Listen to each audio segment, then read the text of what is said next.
Following the shocking accusations against music mogul Diddy, well-known podcasters have used their platforms to analyze the events that have transpired. Hey, bro. Diddy might be out of here, huh? I think Diddy's out of here. Meaning like jail? Jail would be crazy, but I think like career-wise. Canceled, officially, done? Yeah, I think it's over. I think there's a difference between being canceled and being a criminal. Yeah, it's a big difference, right? Because I don't know if R. Kelly got canceled. Yeah, they keep canceling me for raping. Yeah. Yeah, weird. And I'm tired of but that's what I'm saying. Yeah, and I'm tired of people going. I don't think it's canceling. People keep going like, there's smoke and there's fire. No, the house is burnt down, bro. Diddy is that guy. Yeah, like everybody from Cassidy to the stories to the guy that just did the, he went to court and he's suing him and Lil Rod. And it's like, bro, there's a lot of information out there that's not good from his security guy that was Michael Jackson's security, that was the first guy in the scene when Mike died, to allegedly they're saying Diddy shot some dude. And check out his open conversation court cases, federal raids, and a barrage of allegations. The podcasting community is now under intense public scrutiny.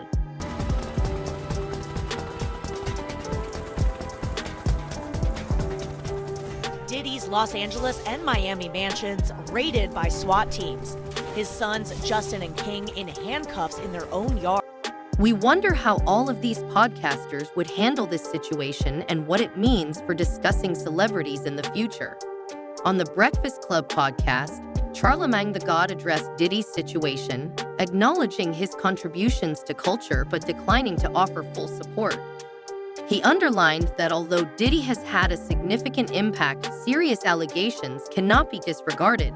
Watch the video to make up your own mind.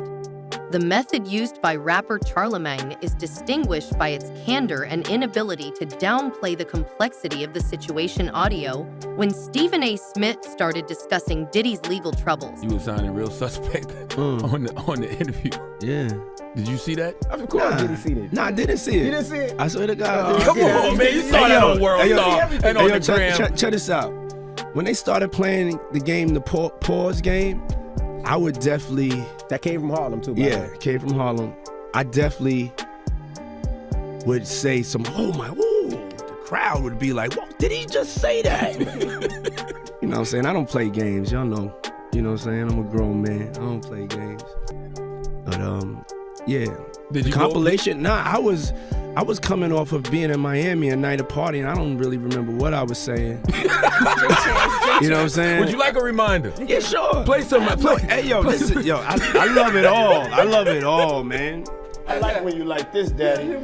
Daddy, I like when you scrambling and scraping for shit. That was you. Scrambling. He appeared to be quite concerned about everything. He was hoping Diddy would clear his name, but he also realized that these accusations weren't something to be taken lightly. Take this video, for instance. Of the music mogul, March 25th. On Tuesday, Hilton shared an edited video on Instagram of home surveillance footage of law enforcement entering the LA property, fanning out across the home with guns drawn, searching for evidence. Both of Diddy's sons, Justin and Christian, can be seen in the video being detained and handcuffed in a hallway inside the home before they're taken outside. Hilton claims her son has hired an attorney to investigate, quote, the excessive use of force and vowed to fight for justice utilizing every imaginable resource. Where you could see he was trying to read up on it, demonstrating his mixture of concern and understanding of how serious things are. It was like having a backstage pass to their candid thoughts regarding Diddy's arrangement. They didn't sugarcoat anything and gave listeners a clear image of what they thought. Misa Hilton, the mother of Combs' son, Justin Combs, is speaking out after federal agents raided the home of the music mogul March 25th. On Tuesday, Hilton shared an edited video on Instagram of home surveillance footage of law enforcement entering the LA property, fanning out across the home with guns drawn, searching for evidence. Both of Diddy's sons, Justin and Christian, can be seen in the video being detained and handcuffed in a hallway inside the home before they're taken outside. Hilton claims her son has hired an attorney to investigate, quote, the excessive use of force and vowed to fight for justice utilizing every imaginable resource. Good luck with that. Good luck with that. Here's the reason why.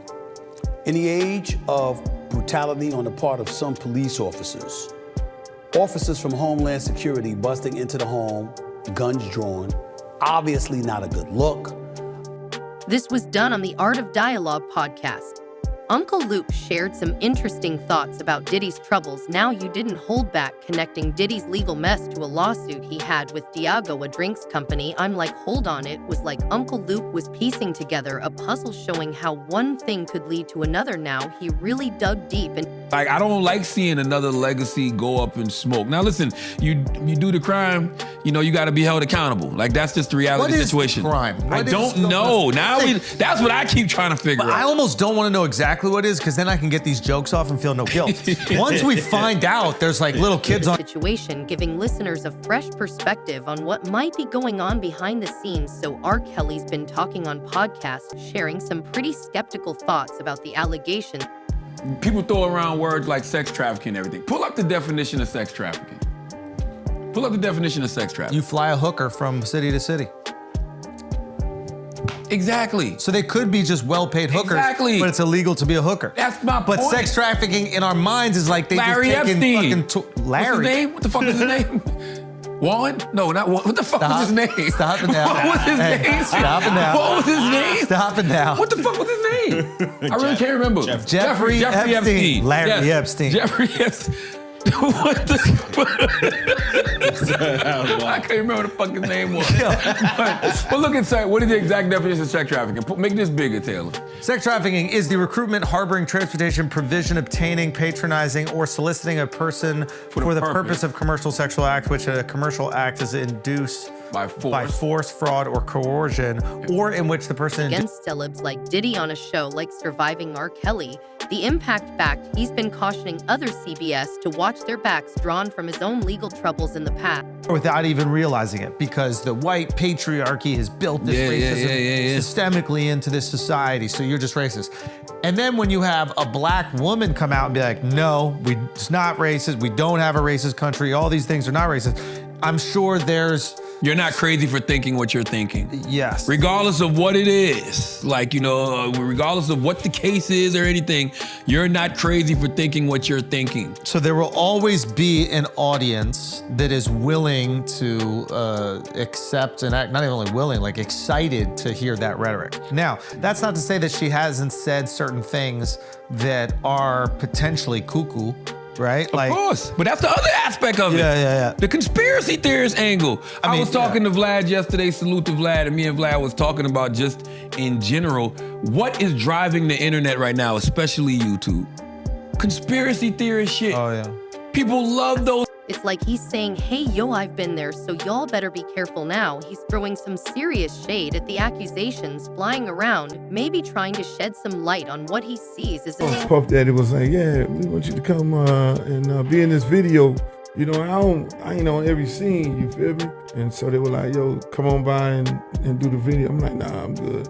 You know, now we got Wayne, we got Drake, we got all these people here and everything. And I was like, I don't give a You know, it's just not my vibe. Right. You know, they're all cool people, you know, but I don't just move like that because somebody is someplace. And we'll send a jet and all that. No, I don't need no jets and all that. Right. Long story short, after the video was shot, then it was all these articles. I guess they had the press set up. Uncle Luke and French Montana and Drake and Wayne and all them. And then I'm like, I don't know nothing about this song. So people started hitting me. I was like, I don't know what that is. Right. You know, and that was, you know, and then it became a little, as if it was a little beef. And I was like, yo, bro, I don't have beef. Jail? Jail would be crazy, but I think like career-wise. Canceled officially? Done? Yeah. the bigger picture. So over on the Joe Rogan Experience podcast, they've been digging into how Didy's legal drama is shaking up the entertainment world. Now they're breaking down the ripple effect, talking about how it's not just about Diddy anymore, but how his situation could be changing the game for everybody in the industry. Just take a look for yourself.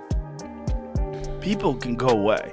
I mean, that's what people were saying, and maybe everybody's a conspiracy theorist now, but that's what people are saying about the Diddy situation. Like when the feds rolled up, with the fucking Hummers and shit, they're like, it wasn't about Diddy, It was about if there were tapes of powerful people there. Yeah. Oh, I'm sure. They were the ones that called. They're like, I need to protect myself, so go in there with all the things and rip any tapes or any evidence. Prince Harry was hanging with Diddy. I mean, everybody hung with Diddy. That's the other tricky thing. Like, Diddy hung out with everybody. And I've spoken to a bunch of people who are like, yo, great dude, like, always there for you, never asked for a single thing. Till 1 a.m. And then freak off. Everybody says, get out of the house. Yeah. It's like the gremlins start eating after midnight. Everybody who tells the stories like, I saw I go upstairs and these dudes are fucking like right on the couch. Yeah. And then I go in this room and these guys are fucking and it's like